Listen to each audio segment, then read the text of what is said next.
अयोध्या जनपद के गोसाईगंज थाना क्षेत्र में चल रहे अवैध देसी शराब के कुटीर उद्योग का पुलिस ने भंडाफोड़ किया। 4 देसी शराब के तस्करों के साथ भारी मात्रा में अवैध देसी शराब गोसाईगंज पुलिस व स्वाट टीम बरामद किया। पुलिस ने गोसाईगंज के महबूबगंज थिरुआ नाला के पास से गिरफ्तारी की है, जिनके पास से अवैध शराब में 2 बोरी 142 सीसी देसी शराब, 200 ml की सीसी और गो ऑरेंज व वाह ऑरेंज की देसी शराब, 15 ढक्कन व 8 रैपर, 9 बार कोट, 2 जरिकन में 80 लीटर स्पिरिट भी बरामद किया है। शराब के तस्कर अयोध्या और गोंडा जनपद के रहने वाले हैं। इस पूरे मामले का खुलासा करते हुए एसएसपी शैलेश पांडे ने कहा, थाना गोसाईगंज क्षेत्र में 4 शातिर अपराधी जो अवैध देसी शराब का काम करते थे, जनपद की गोसाईगंज पुलिस टीम व स्वाट टीम ने गिरफ्तार किया, जिसमें 3 जनपद अयोध्या के और 1 जनपद गोंडा का रहने वाला है। थाना गोसाईगंज क्षेत्र से 4 शातिर अपराधी जो अवैध शराब का काम करते थे, उनको थाना गोसाईगंज टीम और जनपद की स्वाट टीम ने एक सराहनीय कार्य करते हुए इनको गिरफ्तार किया है। ये 4 सदस्य फूलचंद, राहुल, अनूप पांडे और हनुमान मिश्रा है, जिसमें से 3 जनपद अयोध्या के रहने वाले हैं और 1 जो इसमें अभियुक्त है हनुमान मिश्रा, वो जनपद गोंडा का रहने वाला है। इनके कब्जे से 40-40 लीटर के 2 ड्रम जिसमें स्पिरिट भरी हुई है वो बरामद किया गया। उसकी केमिकल एनालिसिस कराई जा रही है। साथ ही साथ अवैध तरीके से पैक किए हुए शीशियां जिसमें डिफरेंट लेबल्स, ब्रांड्स के लेबल लगे हुए हैं, ढक्कन, रैपर, मोटरसाइकिल, बारकोड इत्यादि इनके पास से बरामद किया गया। इसमें एक अभियुक्त फूलचंद का पूर्व का भी आपराधिक इतिहास है। बाकी अभियुक्तों के बारे में उनके आपराधिक इतिहास के बारे में जानकारी की जा रही है। इनकी जो मोडस ऑपरेंडी अभी तक पता चली है उसमें ये पता चला है कि फूलचंद और अनूप को राहुल हनुमान मिश्रा के यहाँ से जो स्पिरिट है वो लाके इनको प्रोवाइड करता था और इनके द्वारा ये बनाया जा रहा था। इसमें कुछ और लिंकेजेस मिले हैं, उन लिंकेजेस पे हम काम कर रहे हैं। पूरा विश्वास है कि टीम द्वारा आने वाले दिनों में और अभियुक्तों की गिरफ्तारी और बरामदगी इसमें सुनिश्चित कराएंगे।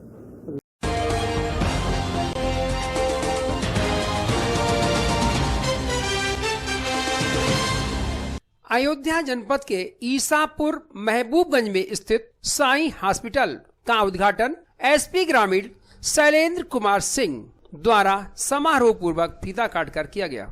समारोह में आए हुए सभी अतिथियों का स्वागत साईं हॉस्पिटल के अध्यक्ष डॉक्टर सर्वेश कुमार वर्मा द्वारा किया गया। एसपी ग्रामीण शैलेंद्र कुमार सिंह ने कहा, इस स्थान पर अत्याधुनिक हॉस्पिटल खुल जाने से क्षेत्रवासियों को अपने स्वास्थ्य से संबंधित सुविधाओं का लाभ लेने के लिए दूर दराज नहीं जाना पड़ेगा।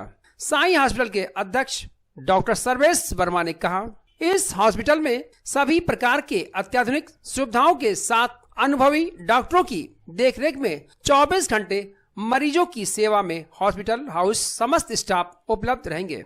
यहाँ एम्बुलेंस की भी सुविधा उपलब्ध है। जनरल ओपीडी के साथ सभी प्रकार के मरीजों को देखने की व्यवस्था है।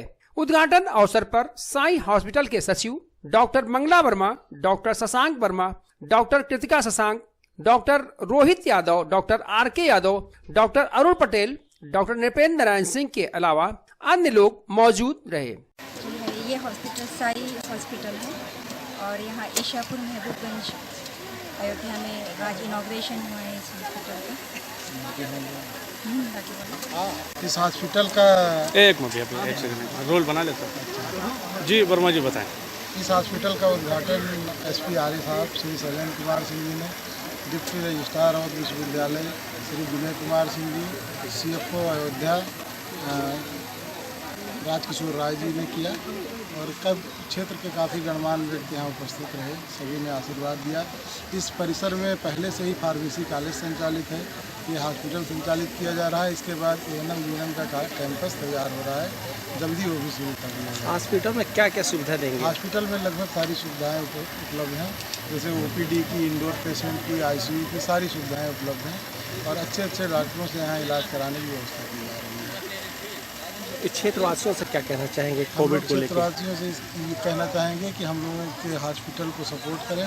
यहाँ कम से कम एक्सपेंस में अच्छी सुविधाएं हम लोग उपलब्ध कराने का प्रयास कर रहे हैं। लगभग चैरिटेबल वर्क किया जा रहा है यहाँ पे, किसी तरह का ज़्यादा चार्ज नहीं लिया जा रहा है। नो प्रॉफिट नो लॉस पे हॉस्पिटल संचालित किया। क्या नाम है, क्या पद है आपका? सर्वेश कुमार वर्मा, मैं इसका अध्यक्ष हूँ इस संस्थान का। आपका क्या नाम? Mangala Verma, secretary civil college की। Thank you.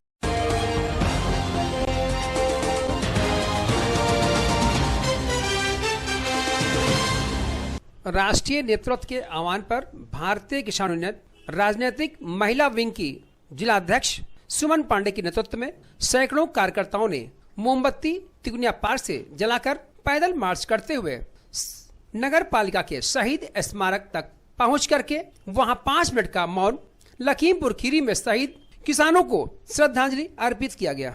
इस अवसर पर सुमन पांडे, श्री राम वर्मा, दिनेश दुबे, लल्लू, मायाराम वर्मा के साथ तमाम लोग मौजूद रहे। पैदल मार्च निकालेंगे। जो हमारे किसान के ऊपर गाड़ी चढ़ाई गई थी मंत्री के लड़का द्वारा, उसमें हम लोग पैदल कैंडल मार्च निकालेंगे।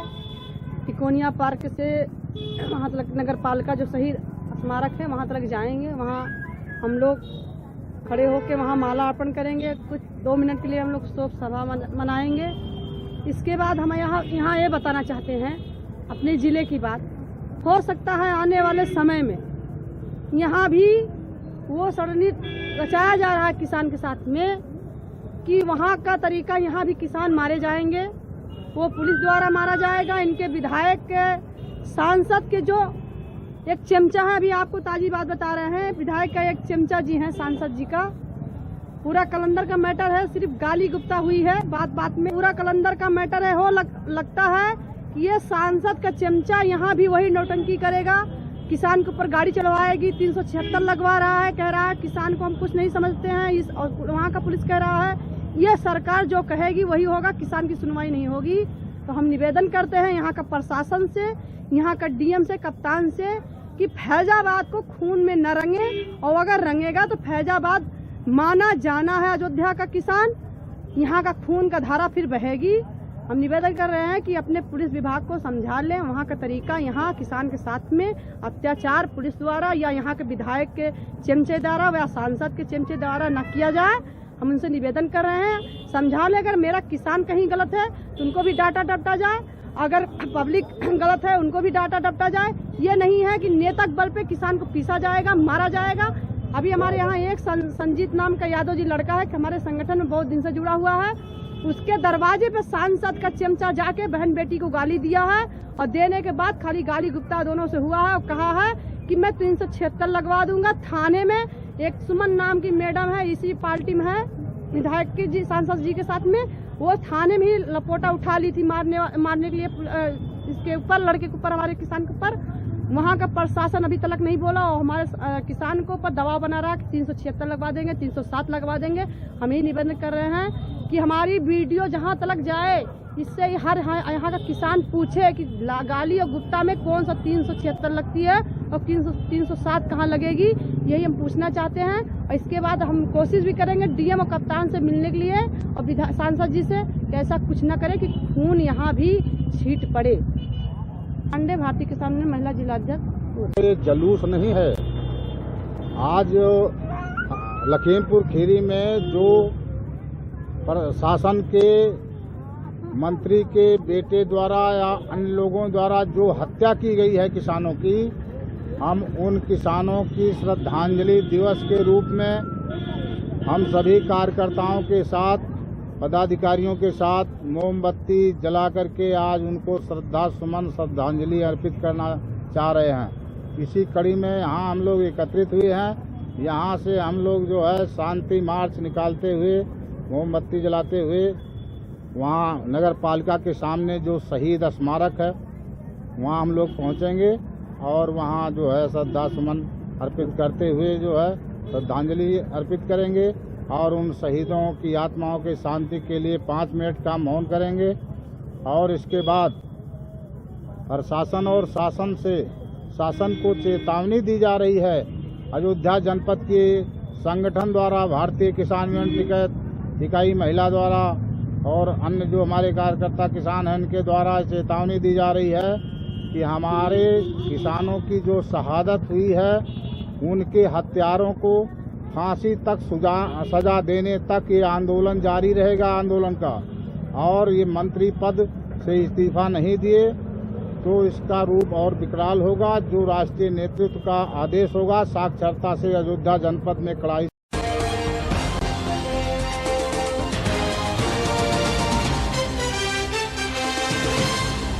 चर्चित रामलीला देश और दुनिया भर के लोगों को भाव विभोर कर रही है। इस रामलीला में फिल्म जगत से जुड़े कलाकार एवं अभिनय से लोगों को मंत्रमुग्ध कर रहे हैं। अयोध्या सरयू तट स्थित लक्ष्मण किला के मैदान में चल रहे वर्चुअल स्टारों की रामलीला में पद्मश्री से सम्मानित लोक गायिका रामलीला में माता सबरी का अभिनय करने अयोध्या पहुंची मालिनी अवस्थी ने कहा, आज धर्म की रक्षा के लिए किया जाता रहा है। धर्म यानी मनुष्य का कर्तव्य है। हमने सबरी का पात्र इसलिए लिया, सबरी प्रतिनिधित्व करती है वंचित और शोषित समाज का। वहाँ राम उनको न सिर्फ गले लगाते हैं बल्कि उनके चरण छू करके उनको प्रणाम करते हैं। यह अपने आप में एक ऐसा संदेश है ऐसी समाज के लिए जो आज भी जाति धर्म में बांटना चाहता है। वहाँ सबरी और राम का संबंध एक ऐसे रूप में सामने आता है कि प्रेम जहाँ पर है वहाँ पर भाव सिर्फ प्रेम और भक्ति का रहता है। इसलिए इस रामराज का जो भाव है वो वही दर्शाता है। रामराज एक समावेशी समाज की परिकल्पना थी जहाँ पर कोई सब बराबर थे। रामलीला में सबरी एक अच्छा पात्र है जो उस वर्ग से आती है जो वनवासिनी है, जिसके पास कोई धन समृद्ध नहीं, लेकिन राम उनको अपने माँ कहकर संबोधित करते हैं। यानी सभी के पास स्वभाव और निष्ठा और श्रद्धा थी। अच्छी बात कही कि रामलीला का आयोजन कहीं ना कहीं हम लोगों को अच्छी बातें बताने के लिए, धर्म की रक्षा के लिए भी है। और धर्म क्या है? यानी कर्तव्य, मनुष्य का क्या कर्तव्य है। तो शबरी का पात्र यदि आप देखें तो वो प्रतिनिधित्व करती है एक वंचित शोषित समाज का। और वहाँ राम उनको न सिर्फ गले लगाते हैं बल्कि उनके चरण छू करके उनको प्रणाम करते हैं। ये एक अपने आप में ऐसा संदेश है एक ऐसे समाज के लिए जो आज भी जाति में बांटना चाहता है, जो आज भी धर्म और वर्ग के रूप में बांटना चाहता है। वहाँ शबरी का और राम का संबंध एक इस रूप में सामने आता है कि प्रेम जहाँ पर है वहाँ पर भाव सिर्फ प्रेम और भक्ति का रहता है। तो राम कथा पूरी राम का जो राम राज्य है, राम का भाव है, वो यही दर्शाता है कि राम राज्य एक समावेशी समाज की परिकल्पना थी जहाँ पर कोई भी हो सब बराबर थे क्योंकि सब प्रेम करते थे। शबरी एक ऐसा ही पात्र है जो एक ऐसे वर्ग से आती है जो वनवासिनी है। उसके पास धन नहीं, उसके पास कोई बहुत समृद्धि नहीं, लेकिन राम उनको अपना माँ कह करके संबोधित करते हैं। यानी शबरी के पास वो भाव था, वो निष्ठा थी, वो आस्था थी, वो प्रेम और सरलता थी। आज यही पाना है। रामलीला इसीलिए प्रदर्शित की जाती है और मैंने इसीलिए शबरी जी का पात्र करना चाहा। ये आप सोचिए कब त्रेता युग में राम हुए और राम कथा हर युग में हर समय लोग कहते हैं कि मॉडर्न हो रहे हैं, अब कौन देखता है, कौन सुनता है। हर बार कुंभ में भीड़ बढ़ती जा रही है, कोरोना को छोड़ दीजिए, लेकिन हर बार दुर्गा पंडालों की, गणेश पूजन की या रामलीलाओं की स्थिति तो और बेहतर हो रही है। लोग और आ रहे हैं, लोग और अपने जानना चाहते हैं और इनसे जुड़ रहे हैं। मुझे लगता है कि जिस भी कथा, चाहे किसी भी धर्म की हो, जिस कथा में अच्छा बनने की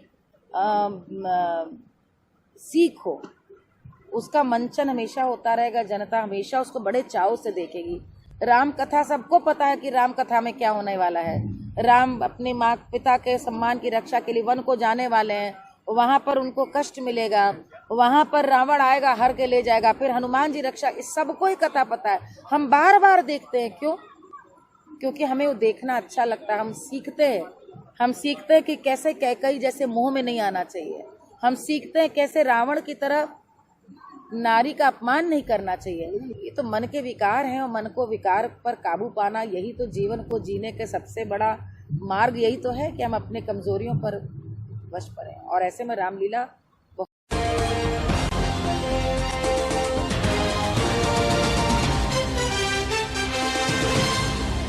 जनपद की थाना कोतवाली नगर पुलिस ने मोटरसाइकिल चोरी की वारदात को अंजाम देने वाले 2 शातिर अभियुक्तों को गिरफ्तार किया।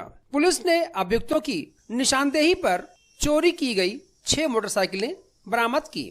मामले का खुलासा करते हुए एसएसपी शैलेश पांडे ने कहा, अयोध्या पुलिस मोटरसाइकिल चोरी की घटनाओं पर रोक लगाने को लेकर अभियान चला रही थी। इसी को लेकर मुखबिर की खास सूचना पर थाना कोतवाली नगर की पुलिस जीआईसी ओवरब्रिज के पास 2 शातिर अभियुक्त गौरव मोदनवाल पुत्र राम अवतार साहबगंज थाना कोतवाली नगर जनपद अयोध्या एवं दीपक सैनी पुत्र मुंडालाल सैनी बसवा आदर्श चौराहा टांडा अंबेडकर नगर को गिरफ्तार कर लिया।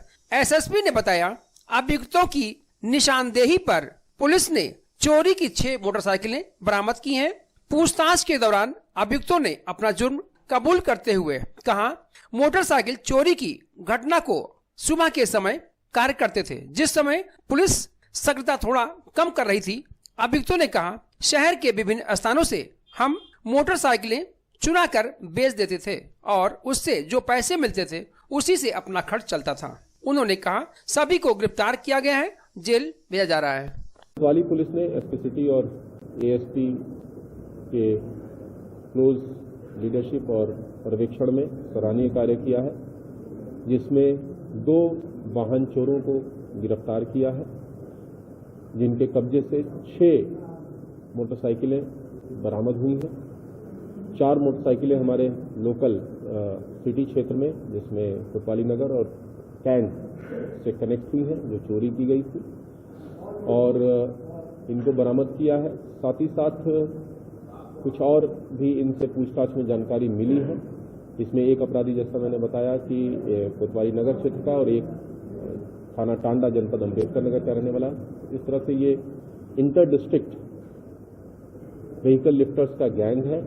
इसमें इनसे पूछताछ में कुछ और इनपुट मिली है, उस इनपुट पे हम काम कर रहे हैं और भी वाहन और अपराधियों की गिरफ्तारी इसमें आगे सुनिश्चित कराई जाएगी। इस तरह से अभी आप गाइडलाइन जारी किया है।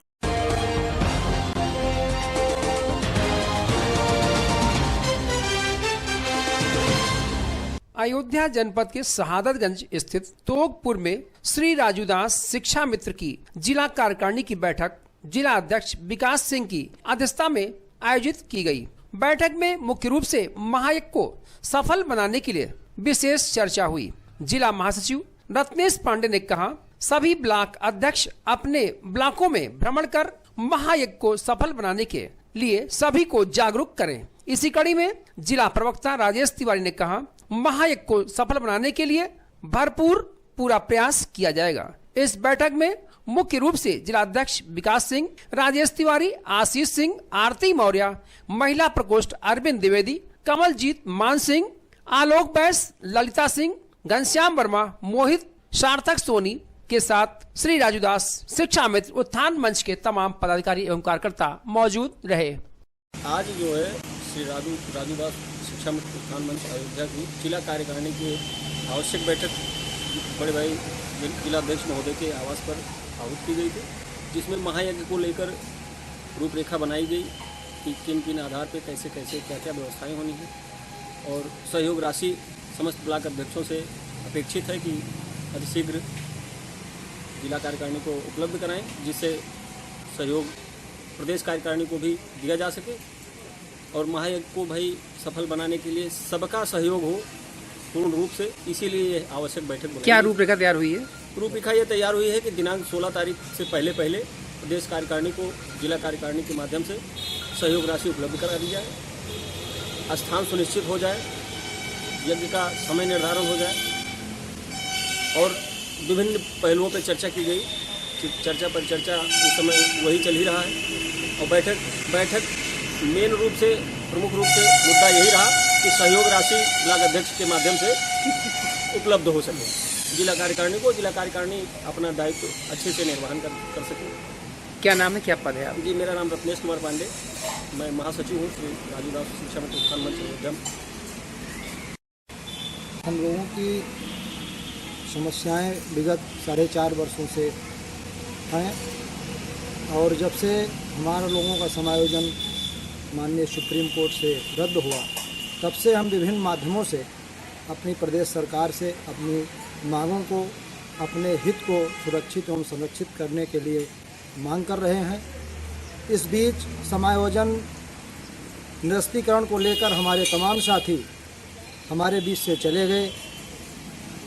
उनके मृत आत्मा की शांति हेतु एवं आदरणीय महंत जी जो हमारे शिक्षा मित्र उत्थान मंच के संरक्षक हैं, राजीव दास जी के संरक्षण में हम लोगों ने ये कार्यक्रम आयोजित किया है और इसी के बाबत हम लोग ये बैठक यहाँ कर रहे हैं। जैसे प्रदेश सरकार आपके ऊपर ध्यान नहीं दे रही शिक्षा मित्रों पर विगत कई वर्षों से, तो ऐसे में आपने जो मार्ग ढूंढा है हवन यज्ञ क्या, तो क्या हवन यज्ञ से कुछ आपको कल्याण होगा? अब हम लोग बजरंगबली के दरबार में अपने उन साथियों की आत्मा शांति हेतु एवं अपनी समस्याओं से अपनी जो है लोकप्रिय सरकार को अवगत कराने का काम करेंगे कि हमारी समस्याओं का समाधान भी हमारे पूर्व के कार्य को देखते हुए और इतने वर्षों से हम लोग बेसिक शिक्षा को अपनी जवानी और कुर्बानी प्रदेश के तमाम शिक्षा मित्र जो आज परेशान हैं, बेहाल हैं, ऐसे में उनको क्या मैसेज देना चाहते हैं आप? जी, मैंने अपने सभी साथियों को अवगत कराया है विभिन्न माध्यमों से और उनको आज भी हम इस महायज्ञ में शामिल करने के लिए निवेदन कर रहे हैं कि सभी लोग, सभी हमारे संगठन के साथी वो हमारे मंच के शिक्षा मित्र उत्थान मंच पर आएँ, अपनी सहभागिता दें, जिससे हम लोगों का कल्याण हो। और यज्ञ जो है राजेश तिवारी, राजीव दास, महंत राजीव दास उत्थान मंच।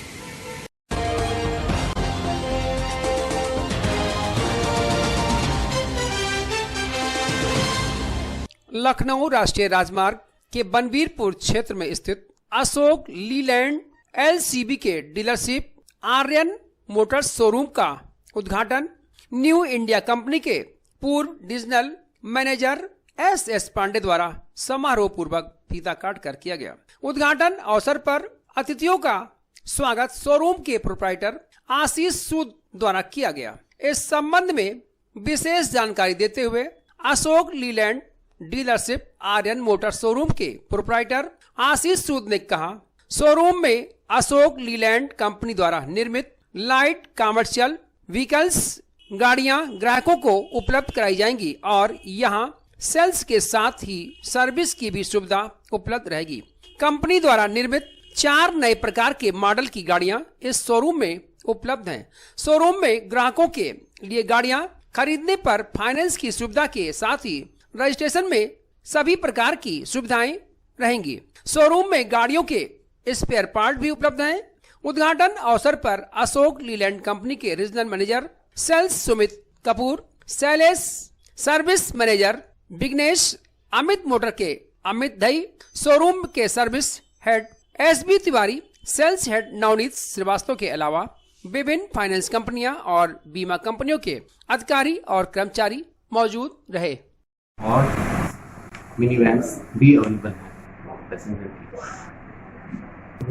आज ओपनिंग हमारे वरिष्ठ डिविजनल प्रबंधक रिटायर्ड इंडियन इंश्योरेंस के डिविजनल मैनेजर ने की। आर्यन मोटर्स के नाम से शोरूम है और वो जो है बनवीरपुर में पॉलिटेक्निक के सामने उपलब्ध है। अशोक लीलैंड की लाइट कमर्शियल व्हीकल की डीलरशिप है कि हम कोशिश करेंगे कि हमारी वरीयता रहेगी सर्विस देने की और सर्विस को अहम भूमिका प्रदान करेंगे। आपको से अपील है अधिक से अधिक संख्या में आएँ और हमारी गाड़ियों को देखें और उसको इस्तेमाल करें। मेरा नाम आशीष है।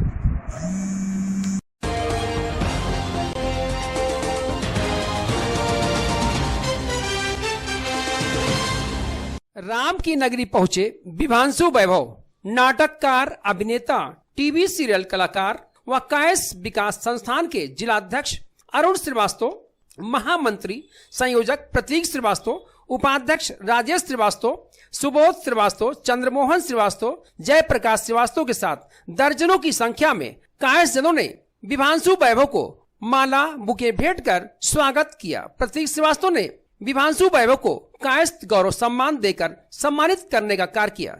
विभांशु वैभव ने पत्रकारों से वार्ता करते हुए कहा, मैं चाहता हूं कि राम की नगरी में नित्य प्रतिदिन राम की लीला होनी चाहिए। मैं सभी समाज के युवाओं के अंदर छुपी हुई प्रतिभा को निखारने का कार्य करना चाहता हूं। इसी कड़ी में प्रतीक श्रीवास्तव ने बताया, विभांशु वैभव जी 1951 में पहली बार अयोध्या आए थे तो इनकी इच्छा हुई कि भगवान श्री राम के चरित्र पर आधारित रामलीला के माध्यम से घर घर तक यह संदेश जाना चाहिए। इस अवसर पर अयोध्या कायस्थ विकास संस्थान के तमाम पदाधिकारी के साथ कार्यकर्ता गण मौजूद रहे।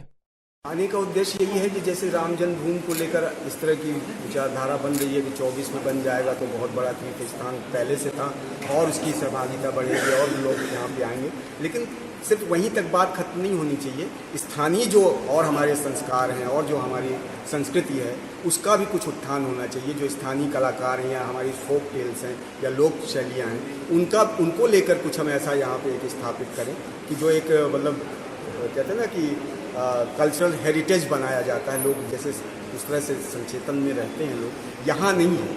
तो मैं चाहता हूँ कि उस तरह का जैसे रामलीला सिर्फ अभी आप कर रहे हैं, 1 महीने के लिए कर रहे हैं, वो बाद में खत्म हो जाना है। बहुत बड़ा सवाल खड़ा होता है, जिस तरह से भी आपने रामलीला नाम लिया है। हाँ। रामलीला में जो स्थानीय कलाकार है, चाहे वो किसी समाज के हों, किसी भी समाज के हों और कलाकार हैं, उनको तवज्जो नहीं दी जा रही है और बाहर से कलाकारों को बुला करके अरबों रुपए खर्च कर रही भाजपा सरकार। इसमें क्या करेंगे आप, क्या कह रहे हैं आप? मैं वही कह रहा हूँ कि ये चलिए ठीक है, आप एक प्रयोजन के तहत एक को ये बताना चाहता हूँ कि वैभव जी 1991 में अयोध्या जनपद में आए थे। तब मेरी इनसे थोड़ी सी मुलाकात हुई थी और उसके पश्चात इनका आगमन आज हुआ है।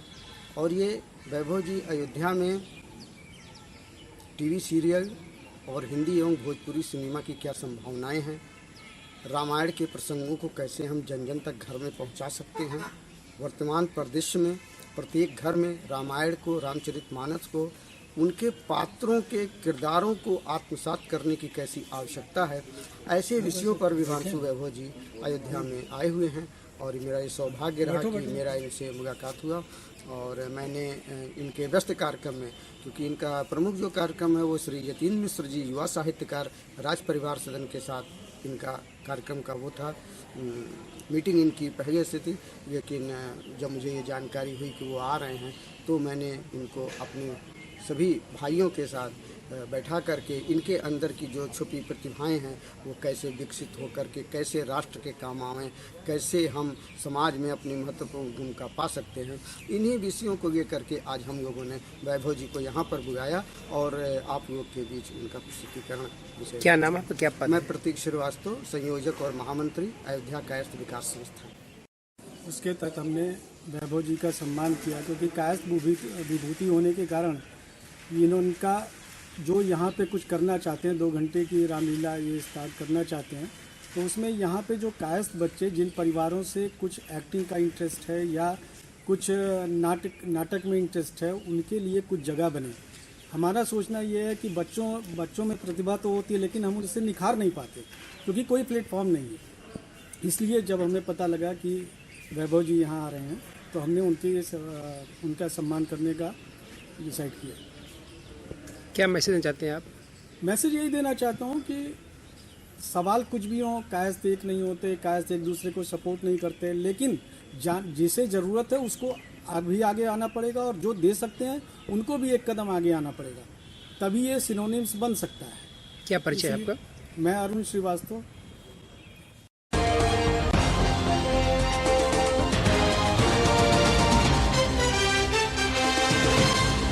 लखीमपुर खीरी के नरसंहार में हुए 5 किसान शहीदों तथा जम्मू कश्मीर के पुंछ जिले में आतंकवादियों के मुठभेड़ में हुए 5 जवानों शहीदों को याद करते हुए गांधी पार्क से शहीद उद्यान तक कैंडल मार्च निकालकर भारतीय किसान यूनियन के कार्यकर्ताओं पदाधिकारियों ने भावभीनी श्रद्धांजलि अर्पित की। जिला अध्यक्ष सूर्यनाथ वर्मा, निवर्तमान जिला मीडिया प्रभारी फरीद अहमद ने कहा, भारत सरकार पूंजीपतियों को खुश करने के उद्देश्य तीनों कृषि कानून बनाया है और देश की संपत्तियों को औने पौने भाव से बेचकर पूंजीपतियों को सौंप रही है। तमाम सरकारी विभागों को निजीकरण करके पूंजीपतियों को दे रही है। देश की जनता को एकजुट होकर भारतीय जनता पार्टी की केंद्र एवं प्रदेश सरकार को जवाब देना होगा, वरना देश खत्म हो जाएगा। शहीदों को श्रद्धांजलि देने आए किसानों ने कहा, किसानों व जवानों की शहादत को देश का किसान बर्बाद नहीं होने देगा और राष्ट्रीय एकता का परिचय देते हुए प्रदेश व केंद्र सरकार को मुंह तोड़ जवाब दिया जाएगा। श्रद्धांजलि यात्रा में फरीद अहमद, भागीरथी वर्मा, शोभा राम यादव, दानिश खान, अरविंद यादव, राम गणेश मौर्य, जगन्नाथ पटेल, विकास वर्मा, विकास गौतम, पिंकी के साथ किसान यूनियन के तमाम पदाधिकारी एवं कार्यकर्ता शामिल रहे। आज हम लोग यहाँ इकट्ठे हुए हैं। हमारे जो लखीमपुर खीरी में किसान शहीद हुए हैं, जिसके ऊपर मंत्री के बेटे ने गाड़ी चढ़ा के उनको कुचल दिया था, उन्हीं के याद में हम लोगों ने आज यहाँ कैंडल मार्च निकाला। गांधी पार्क से लेकर हम लोग पैदल मार्च करते हुए शहीद उद्यान तक गए हैं और भारत सरकार के खिलाफ जमकर नारेबाजी हुई और हम लोगों ने पूरा किसान संयुक्त मोर्चा ने तय किया कि इस क्रूर कट्टर सरकार को 2022 में उनको इसका खामियाजा भुगतना पड़ेगा। भारतीय किसान यूनियन जिला मीडिया प्रभारी फरीद अहमद।